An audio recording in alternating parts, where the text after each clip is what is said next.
Amalapuram Satyanarayana yoga teacher. Yoga championship పోటీలు కూడా నిర్వహించబడుతుంటాయి.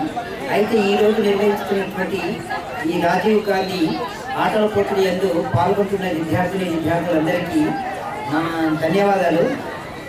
ఈ యొక్క ఆటల ద్వారా మన శారీరక దృఢత్వం పెరిగి అందరిలో ఐకమత్యం కలిగి మన యొక్క ఆత్మవిశ్వాసాన్ని పెంచేందుకు ఈ యొక్క ఆటలు ఎంతో చేయూతనిస్తాయి. కాబట్టి ఇటువంటి ఆటలు మనం ఆడడం వలన మన యొక్క శారీరక రుగ్మతలు పోవడమే కాకుండా మనకి ఎంతో ఆనందం ఉల్లాసం ఏర్పడతాయి మన శరీరం నందు. అందువలన ఈ ఆటలు ఆడి అందరూ చైతన్యవంతులై మరి మన యొక్క దేశ కీర్తి ప్రతిష్టలు ఎందు పేరు తీసుకురావాలి.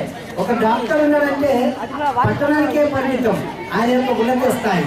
కానీ ఒక ప్లేయర్ ఆటల యొక్క ప్లేయర్ ఉన్నాడనుకోండి దేశవ్యాప్తంగా కాదు ప్రపంచవ్యాప్తంగా ఖ్యాతి తీసుకురాగలుగుతారు.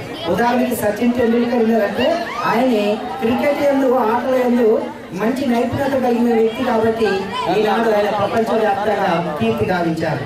అందువలన మీరందరూ కూడా మంచిగా ఆటలు ఎందు శ్రద్ధాభక్తితోటి ఆడి మంచి బహుమతులతో పాటు మన యొక్క శరీర ఆరోగ్య పరిస్థితులను కూడా మంచిగా ఏర్పాటు చేసుకుంటారని ఆశిస్తూ మరి అందరూ విజయవంతులు కావాల్సిందిగా కోరుతూ ఈ అవకాశం ఇచ్చిన అందరికీ ధన్యవాదాలు. Thank you.